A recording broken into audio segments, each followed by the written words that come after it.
All right, sorry, technical difficulties. Hey guys, who's it? I can't read. You do have a camera hanging out of a tree, so I could see why there'd be technical No, difficulties. that's the most stable part about this. 2,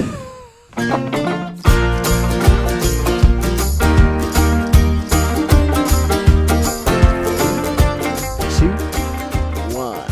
Hello and welcome to episode 9.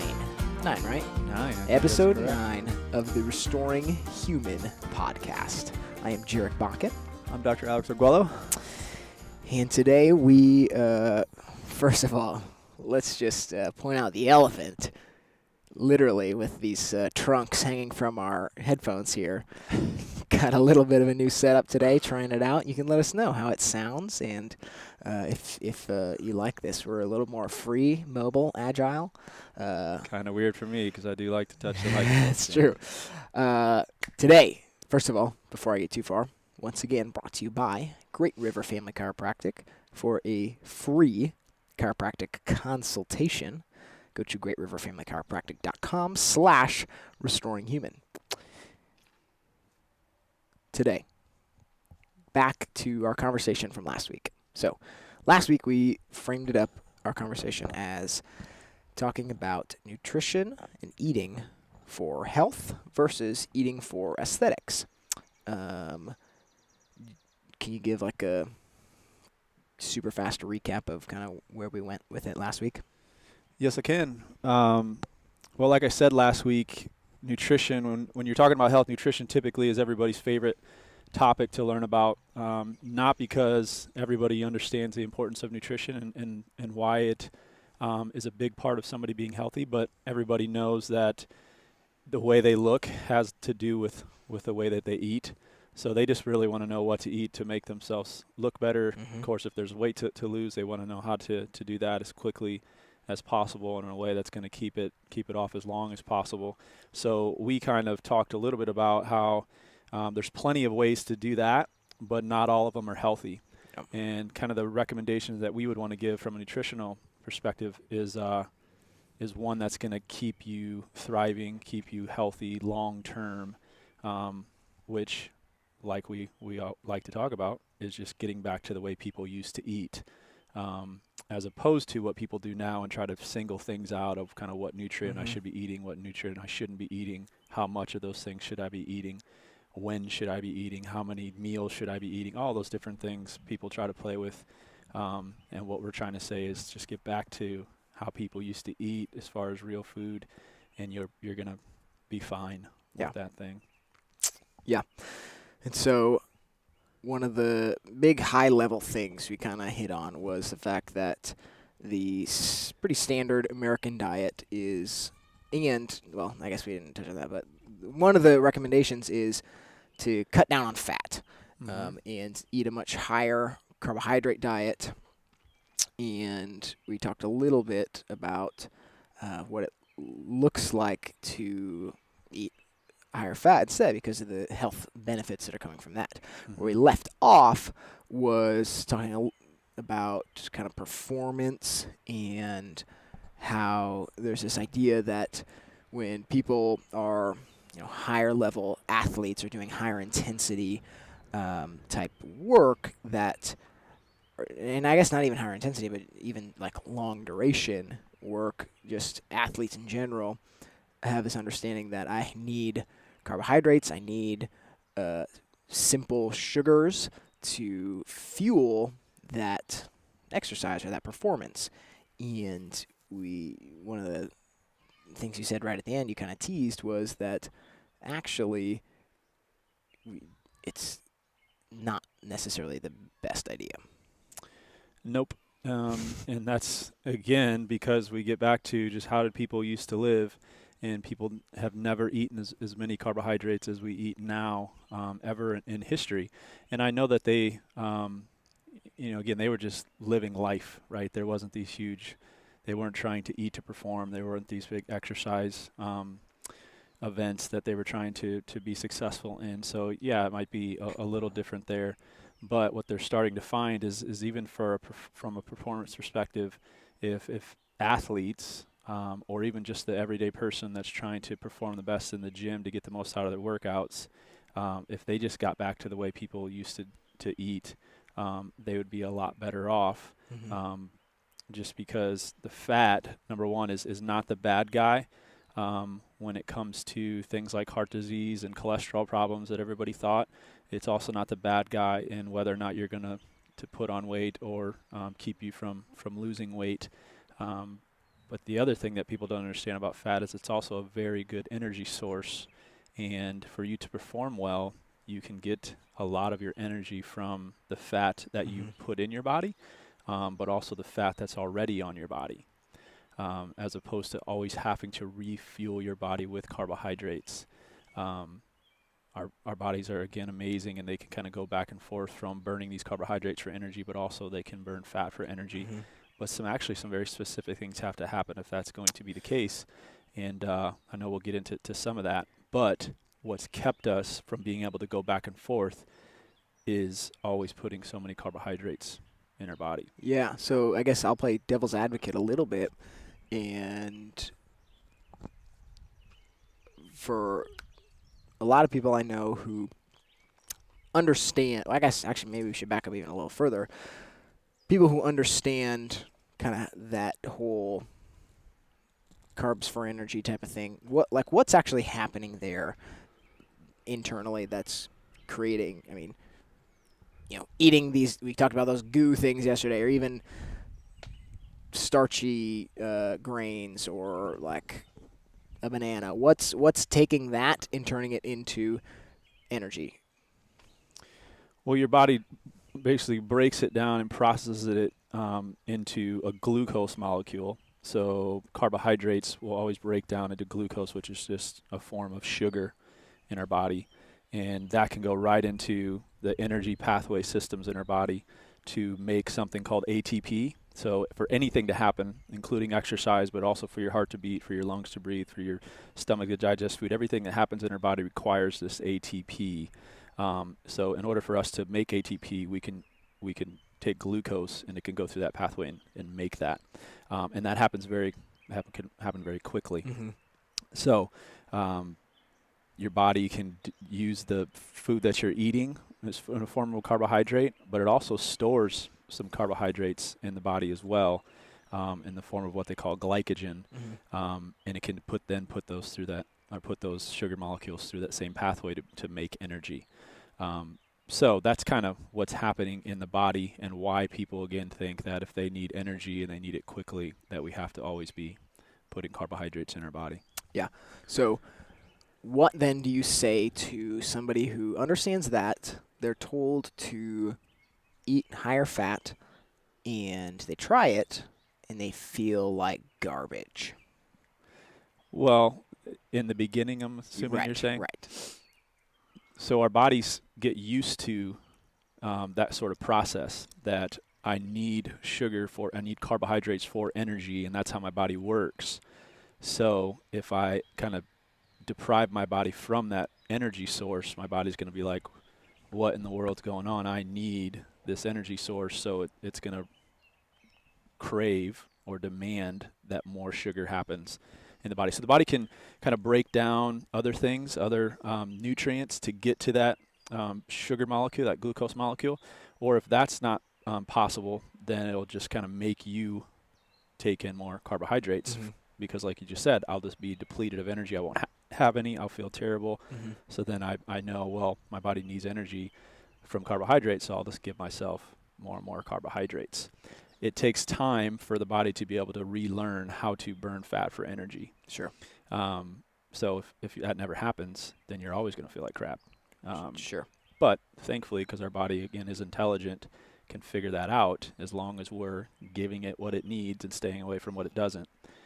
That process will happen, and you will actually feel way better than when you were fueling your body with carbohydrates. Yeah. So essentially what I just heard is that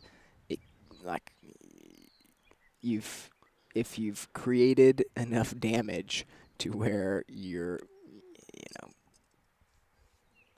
living in this certain way and only able to function off of sugar, then it's not going to be like an overnight thing where your body kind of gets back to this place that it's supposed to be at, where you have these kind of two very strong forms of creating energy.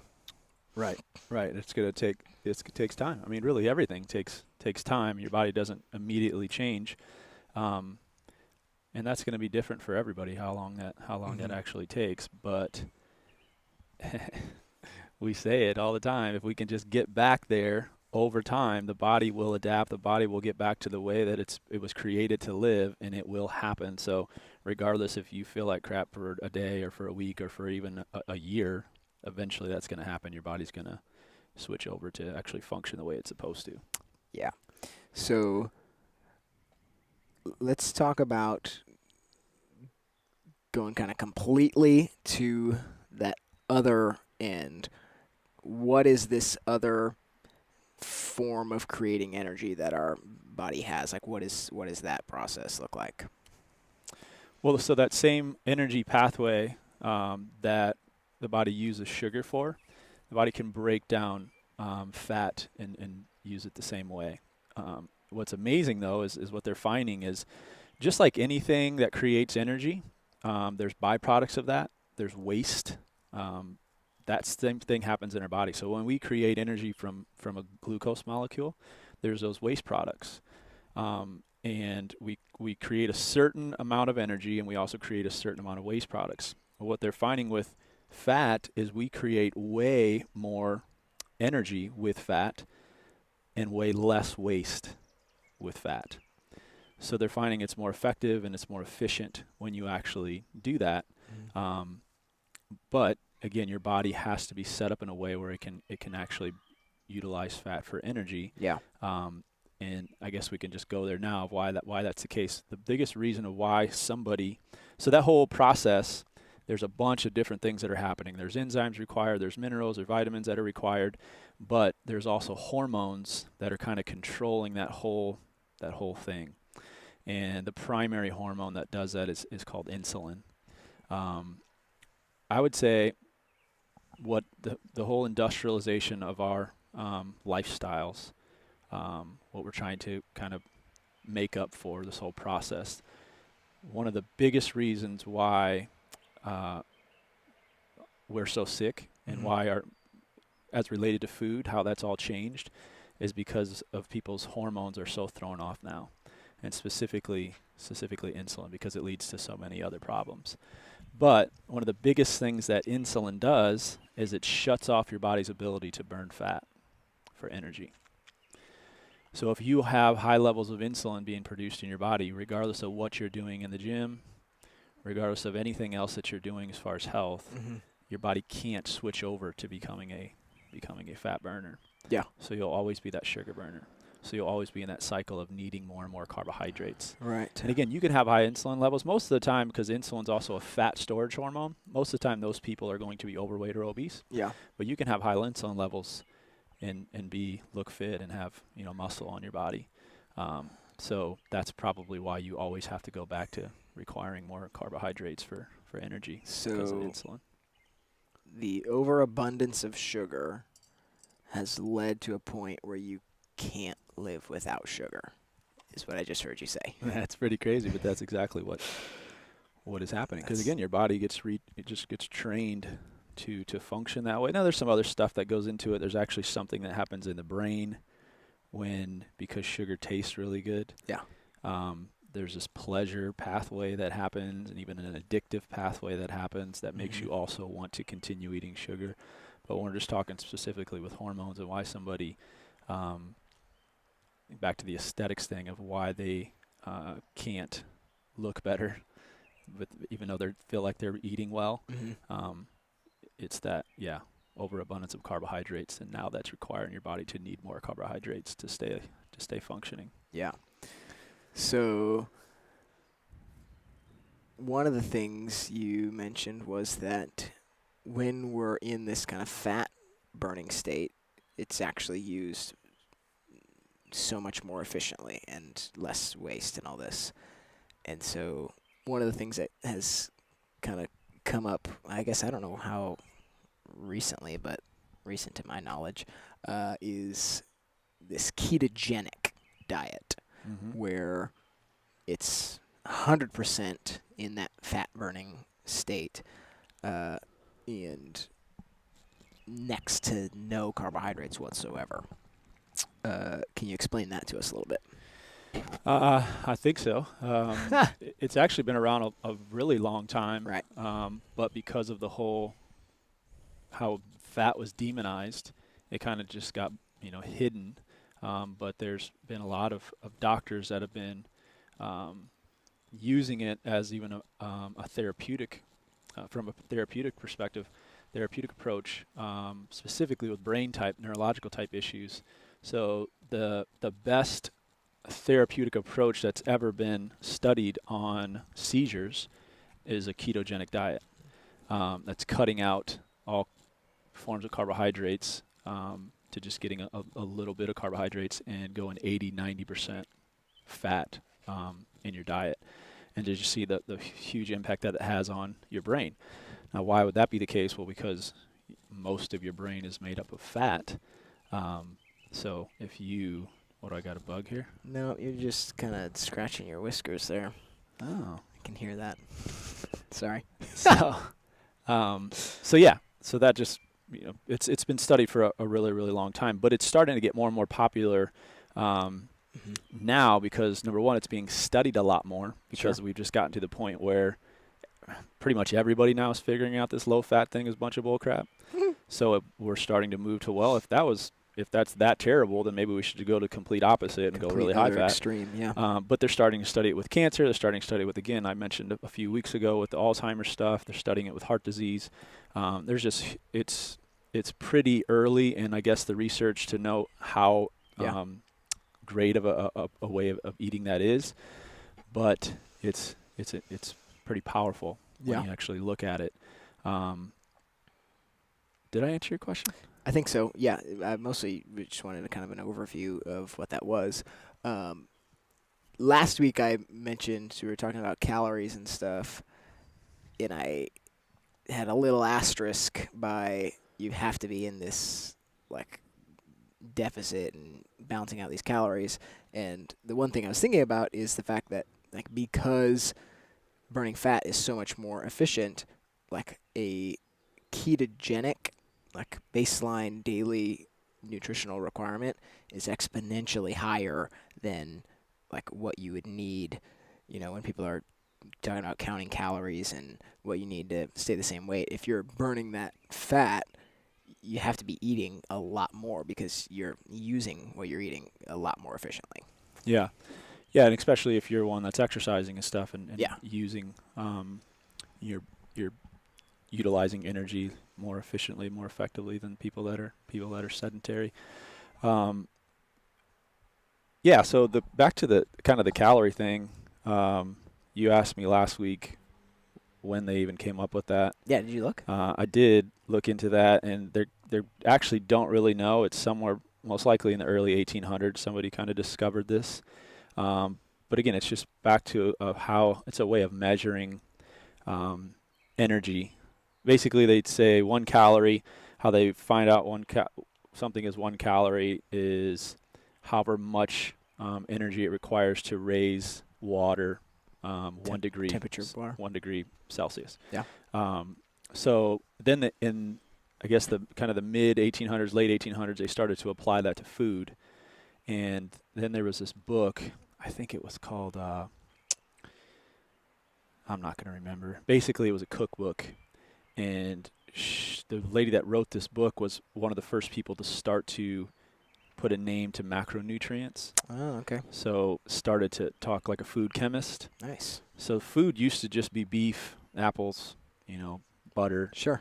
But now it's come to where even like chefs talk about, well, now we need a protein in this particular meal. Now we need a carbohydrate. Mm-hmm. And, that never used to be. Of course, again, the people we talk about it thousands of years ago knew nothing about that stuff. But as we were learning more and more about just science and being able to study this stuff more, again, that's just taking us further and further away from the way we used to eat, because now we think we're smarter than nature and can just say, well, let's just figure out the proper fat content, proper protein content, proper amount of calories we need, all these different things. And yes, there's good things about that, and we want to be able to use that the good things about it, but just generally it's got us to a really, really bad spot Mm-hmm. when we do that. And the biggest thing that it's taken us away from is we forget about the source of those particular nutrients. So just because we know we Yeah. might need Yeah. certain amount of protein or we need a certain amount of fat or a certain amount of carbohydrates, we totally forget about, number one, was that made in a laboratory or did it actually come from nature? If it does come from nature, what else is on that food? What else is in that food? How is that food raised? All these different things, the sources, we've forgotten about that sort of thing. Yeah. And that's probably the biggest thing, that's the biggest problem that's still around. Not just from comparing it like a standard American diet to an actual healthy diet, but even the stuff like a vegan diet or a paleo diet or a ketogenic diet, stuff that is way healthier than the standard American diet. I would say the biggest problem with those things is still that. Like they forget about the source Sure. of where the food is actually coming from. Yeah. So just breaking it down from, yes, we need high fat and low carb. If you're forgetting about the source of where those are coming from, that still doesn't mean that that's a healthy diet. Yeah. If you're just saying we should eat things that are alive and things that are plant-based stuff, yes, that's good. But if you're forgetting about how that's actually grown, how that's actually raised, then there can still be a lot of problems with that. Yeah. So again, even when we come up with something good, we're still far away from the way people used to eat, which is what we're trying to do. We're trying to bring all the good things from all that stuff we just labeled there and bring it back to how do people actually used to eat. Right, because I think we only even have the ability to have conversations like this because, like, research and science has been able to get to the point where we have a much, much greater understanding of what's actually going on. Mm-hmm. And it's when we try to manipulate away from, like, how things were kind of made to be that then we have these problems and we have to, like, make an effort to change and do things that are outside of the normal to be healthy. Yeah, and, because again, we back to that cultural mandate that we talked about a few Yeah. episodes ago. We believe that God put things here, and we're supposed to then take those raw materials and then make good things out of them. But because we're men and we screw up, there's a lot of bad things that have just come. Mm-hmm. And if we're not being thoughtful about that, and we're not looking, okay, what is good about this, but then also what's bad about it, if we just assume it's good and just do more and more of it, then that's how we've gotten so far away from what actually is good, and then we're getting blinded to the problems Yeah. that are there. That Deep Nutrition book that we talked about a few weeks ago, she's talking about. She says one of the biggest things since the early 1900s of how we've kind of gotten completely away from what a healthy diet would be. And now it's so much of man-made stuff, processed food, looking at individual nutrients, like we're talking about. One of the biggest things that's actually done is, again, what I just mentioned. It takes away from the actual source of what is actually a healthy food and how that food grown, because we just say, well, we just have to eat a certain amount of this, certain amount of that, and we just continue to get sicker and sicker because of that. So as we get further and further away, even though we're learning more and more about food and what's in it and why it's even good for us, for some reason it's not benefiting us. Further away we get away from it. So back to the Deep Nutrition book, because we get further and further away, and it's partially because it's been kind of a short amount of time since we've been eating this way, so we don't really even know all the devastating effects. But the two things that she says has happened is it's damaging the function of our eyes, and it's damaging our bone structure in our teeth. But how it messes with our bone structure, she has this whole thing in that book, and she speaks a lot to it. Of there's actually kind of like a mathematical equation to what makes somebody beautiful. Oh, yeah, you're telling me about this. So if you look at all cultures, Yeah. the most beautiful people that they see all have the same exact facial structure. Yeah. And it's all the people that are eating healthy, basically, is what she shows. Yeah. So when the changes in our diet changes our structure, so we start to have like skinnier jaw lines, we start to have, just asymmetrical faces, all those different things. Mm-hmm. But then our teeth and our eyes, she said, if we didn't have the ability to wear glasses Yeah. and we didn't have dentists to kind of, I guess, mask the problems that are in our teeth, Okay. then like stuff like vegetable oils and sugar stuff that is really destroying our health would Yeah. be a much more of an emergency. So she's saying, like, as we get further and further away from the human diet and as we get better and better at just masking problems, Yeah. we're probably never going to know how actually damaging these foods are and how damaging it is to get away from the way we're supposed to eat. So that was something super interesting. Because we have these like kind of temporary symptomatic workarounds like glasses and teeth cleaning. Yeah. And then we think it's normal. Like we Interesting. think that people are just To born need with bad to eyes. need that stuff. Yeah. Yeah. People are born with bad eyes. People are born with just crooked teeth. It's not actually maybe something that's happening internally in their body that we need to look into. It's just whole back to how we do healthcare now is if something's wrong, we better just figure out how to maybe mask it instead of saying, why in the world is this going on and how can we correct it? How can we get back to the way people used to live when they didn't have all these things happening? How about recovering eyesight? Do you think there's ever a day where I could not need my glasses? Absolutely. You think? Absolutely. Of course. Oh, okay.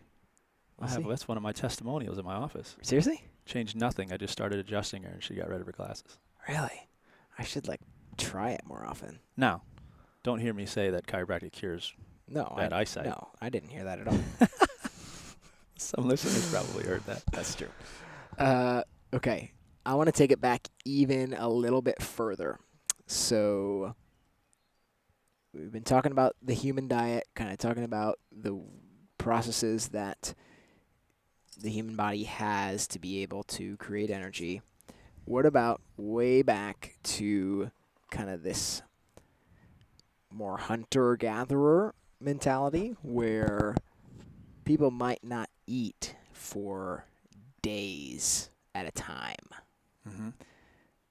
And just, I mean, I guess that just brings up the topic of fasting. And I mean, what's happening there? How are people able to do that when, like, my wife and I get hangry, quote unquote, when we've gone 6 hours without eating? Yep. So again, the things typically we're putting in our body, let's just go back to the macronutrient thing. So carbs, fats, and proteins, those things are all in our body. And there's only a few of them that are what they call essential, meaning that we have to get them through our diet. So if those people that you're talking about, if they had to go a few days without being able to bring more energy source into their body, then they would just utilize the energy sources that were already in their body. And this goes back to the whole burning fat for energy. Way more fat is stored in our body than sugar stores are in our body. So they couldn't do what people do now. They couldn't rely on that sugar source to fuel them. They had to rely on that fat source. So why somebody like us would kind of, what you said, hangry, is because, again, we've gotten so far away from that, so now our bodies don't really know how to make that switch over to being able to last long times and burn fat for energy. We just crave more and more sugar because we need it for energy, but also our brains have been changed in a way that we desire it for energy. Yeah. So what's the reason that somebody would want to intentionally fast? There's plenty of reasons. But let's go back to the insulin thing. That's why I recommend fasting for people, because most of the people that I'm dealing with, and I would assume most of the people that we're kind of speaking to here, are sugar burners. Yeah. And the reason they can't become fat burners is because their insulin levels are always too high for that to happen, because remember, insulin shuts off your body's ability to burn fat. So how do you fix that? Well, you stop putting things in your body that produce insulin. So that's why that ketogenic diet can be powerful, because you're eating mostly fat, which doesn't have an effect on insulin. Right. But proteins and carbohydrates do have an effect on insulin. Carbohydrates specifically have the most effect on insulin. So why somebody would intentionally fast is to try to get those insulin levels down as much as possible before they put food in their body, which is then going to raise them up. but then they would go back into kind of a fast, so they would bring them down, and that's kind of how your body is supposed to work. If we look at the word breakfast, what that actually means is breaking a fast. So some people think that's just the 4 to 8 hours that they sleep at night, but it was actually not. Did you say 4 to 8 hours? Some people only sleep 4 hours. Jeez. Yeah. That's why we're going to do a whole show on sleep, I'm sure, soon. But it's more than that. Of course, that is a fast. So we were kind of created to feast but also have a time where we're fasting. And, because most of the time we're always feasting now. Yeah. Now longer intentional fast become way more important. And they're just now starting to learn all the huge benefits from that. But specifically, what I was talking about there is just getting back to the way people used to do it, but also to get those insulin levels down is a big deal. So hold on, I'm going to pull this a little closer because I am getting that heat warning. Boop. Now we're back in the shade. When I'm going to have to mess up my shot, that's all right. If you're listening to the audio, you might not want to watch the video on this one. I'm just kidding. It's not that bad. I should have moved the camera. So great background. I know that. Yeah. The insulin dependent. The point I kind of transcribed from you earlier was because we've been living off of sugar, it's made us not able to live without sugar. And so would you say one of the best recommendations you would have for that type of person, which to name it, correct me if I'm wrong, is just diabetic, right? Well, insulin resistance leads to diabetes eventually. Right. So that's kind of the extreme of what we're talking about. Yep. Would you say one of the best things that type of person could do would be to fast and force their body into dealing with fat? Yeah. The most powerful way to become less insulin resistant, more insulin sensitive, is to, of course, not trigger insulin. Mm-hmm. So, like I just said, carbohydrates trigger insulin the most. Proteins trigger insulin a little bit. Fat doesn't trigger insulin very much at all. Mm-hmm. But if you didn't eat any of those things, you wouldn't trigger insulin at all. So that's why fasting is huge for those type of people. But not that you have to do that all the time. But that's a powerful way to get things started. Just get things moving. Yeah, get things moving, but also kind of develop that sort of rhythm of having times where you're feasting, times where you're fasting. Yeah. So we had an episode a few weeks ago where it was not made known to the listeners, but Alex hadn't eaten in 3 days at that point. Can you tell us a little bit about your experience fasting? Yes, I can. I went 3.5 days with just a water fast. So that should be self-explanatory, but I didn't have anything except water for 3.5 days. That's a little bit of a lie. I did have a couple times where I put a spoonful of coconut oil in my body just to get something on my taste buds other than water. Yeah. But yeah, the reason I did it is because I've recommended a lot of intermittent fasting, which is what we've been talking about, having times throughout your day where you're not eating, but then times where you're also eating.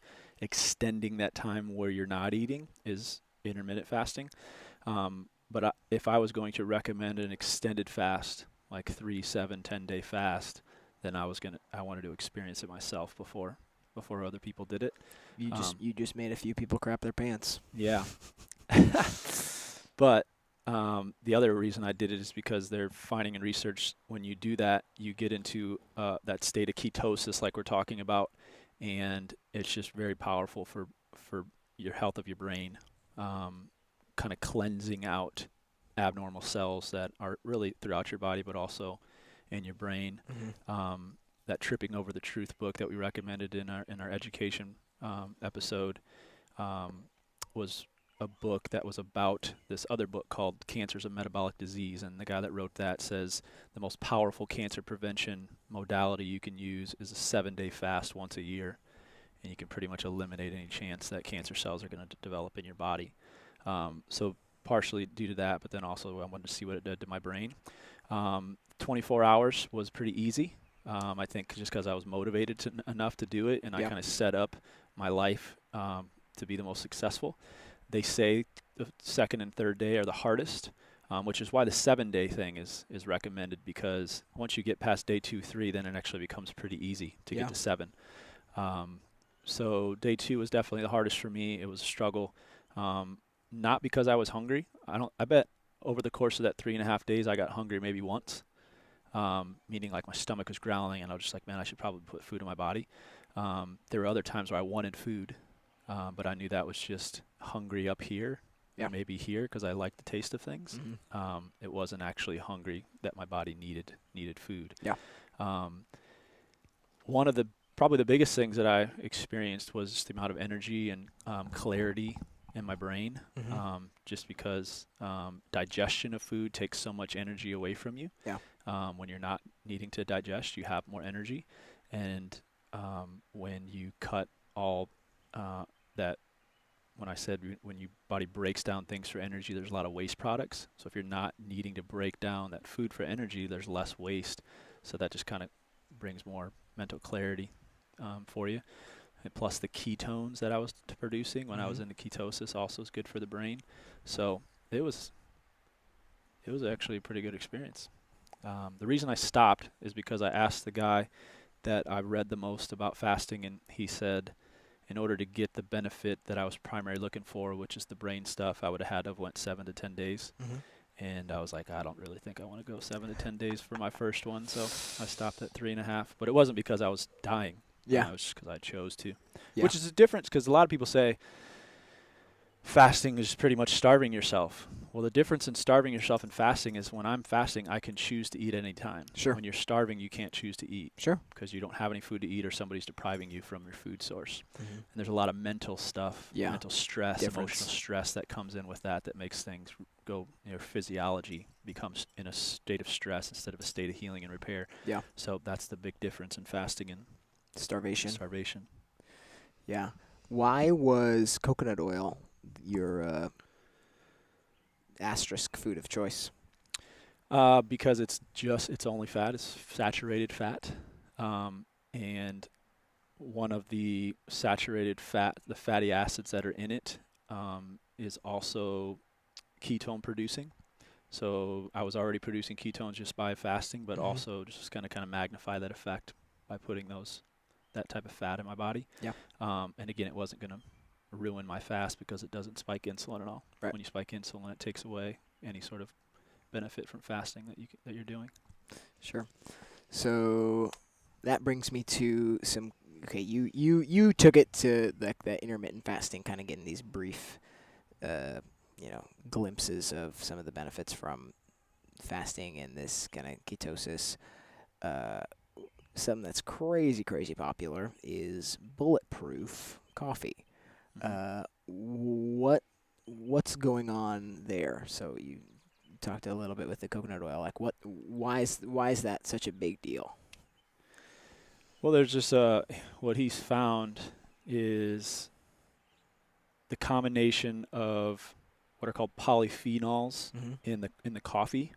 It's just an antioxidant basically in a coffee, combined with the coconut oil, or he's now made it into basically taking things from coconut oil and making them more highly concentrated, and then the grass-fed butter, just the fatty acids that are in those, um, specifically for your brain, has a huge positive impact Mm. on your brain. Um, so it kind of gives you nutrition without all those negative effects, again, of the insulin spiking. And so it's kind of a way of staying in a fasting state, but putting something in your body, which takes care of, again, there's kind of 3 ways that we get hungry. The main one is if our body needs food. The other one is if we like the way things taste, so we think we're hungry, or if our brain's saying I need more Mhm. carbohydrates. The bulletproof kind of takes care of the one in the head and the one in the tongue, I feel like, Yeah. why we can still stay in kind of that fasting state Yeah. and get the benefits from it. He got that from, actually, I think, somewhere in the Middle East, I think, or Andes Mountains. There are these kind of this primitive civilization that he was visiting that took tea, a form of tea, and put yak butter in it and drank that. And he was just like, well, these people are living to over 100 years old and they drink this all the time. So maybe I should figure out why. And then now he, of course, tries to make it his own. Yeah. So that's tight, by the way. That's a great example of that point I was trying to make about how, like, we see something good happening, and he is like too smart for his own good kind of guy. Used technology to figure out, okay, what's going on here, and how can I like support the way that my body is supposed to function. Yep. Yep. Did my thing just shut off? No, we're good. So that's a great example of what we're trying to do is taking, again, what people that are the healthiest in the world just do naturally, and then what we can take that's good from all the technology and all the advancement of understanding things in a better way, and then marry those two things, and now we have the best of both worlds. Yeah. So yeah, that's a great example of that. Do you have any type of general prescription for, like, so the reason I asked this question is because like, obviously the fasting stuff is something that you do. We've talked before about the bulletproof and stuff that we do. Do you have any type of like prescription of what is a good idea to how much to do those types of things? I think it kind of depends on the state that the person is in. Mm-hmm. But just generally, I would say developing a rhythm of getting longer periods of a fasting state. Yeah. And yes, there's a bunch of different benefits to something like a bulletproof coffee, but for me, the primary benefit of that is just that's a way that I can avoid having another meal. Sure. So I think that's one of the main reasons I recommend doing something like that. I just know that it's helpful for people who are struggling, whether it's a carb addiction or just always wanting food for some reason. Yeah. That's just a way of keeping them in that kind of the fasted state. So I intermittent fast every day, whether it's as small as 10 hours. Sometimes I go up to 20 hours. Mm-hmm. So anywhere in that 10 to 20 hour period, 14 obviously is kind of the middle there. That would, I guess, if I was going to prescribe something to somebody, is what I would try to do. Yeah. And what's kind of funny is people, so we're contrasting like this health and aesthetic thing, but I think people will hear what you just said and say, oh, skip a meal? Okay, so like you are probably cutting your calories, so you're probably like losing weight type of thing. Yeah. And I think a fair amount of people have caught on to stuff like bulletproof and intermittent fasting for just that reason alone. Mm-hmm. And so it's kind of like, I'm almost like, okay, like whatever gets you to do it. Like we can have conversations around the rest of the food you're putting in your body the rest of the day. But like, if that's what gets you to be doing something beneficial, like that is another benefit. Right. Yeah. Right. Yeah. I mean, even so, and I hate to recommend something like this, but let's say you totally disregarded everything we're saying about like trying to get back to the human diet, and you ate kind of the standard American diet, which you did the intermittent fasting, or even just stuck to like 3 meals a day where you had more fasting than feasting, you would see some pretty huge changes. Yeah. And I've seen that with people for sure, because I have to kind of talk to them and say, where are you at? What do you think we can do? And unfortunately, most people are like, well, I don't really want to change the way I eat. And I'm like, well, let's change how much or how often you're eating. Sure. Let's try to get some more fasting in there, and that's been huge for people. It's pretty cool. Sweet. I feel like we've hit this pretty well. You have any other points you want to hit on with this? The one thing I don't think we did get to, and so that just means now we got another episode, is I want to dive into the kind of more deeply, because we're trying to get more and more narrow with the nutrition thing before we move on to other things that are important for a restoring human lifestyle. So yes, we want to talk about the good things, something like a fasting, spreading out your meals, eating real food, but I think we also have to talk about the bad stuff that happens when you don't do that. So I want to dive more into kind of what vegetable oils actually do for your body, what sugar does to your body, what chemicals do to your body. Sure. Instead of just kind of a general thing of, minimize That's good. toxicity or stop eating sugar, kind of why is it so bad and what's it doing and how is it taking us so far away from where we're at. So maybe that's just kind of a teaser for where we're going to go in the future. Cool. Not next week, because next week we have a very special guest. I'm not going to name her, but I'll tell you it's a her, and that she accepted our invitation to come talk to us. Did I tell you she accepted our invitation? You did? Okay. So next week will be episode 10, but episode 1 of our first interview. Yeah, and what I just talked about, I think we could probably put some of that in there. You know, just That's what true. she's done, of how, you know, if she didn't do this, why, or what she was doing before, how it actually led to problems that she was experiencing, and why changing helped her with those problems. So we'll be able to do that. Cool. So stay tuned. Dang it, I said it again. Whatever. You don't like the tune thing? Or It doesn't make sense. Like that's a radio reference. Like you're tuning your radio into the station to get that. Whatever. Next week, cool episode in store for you. I'm not sure what day of the week. We don't really have a strict rhythm here, so I don't know why I'm concerned about it. But yeah. Thank you for listening in. Catch you guys next week.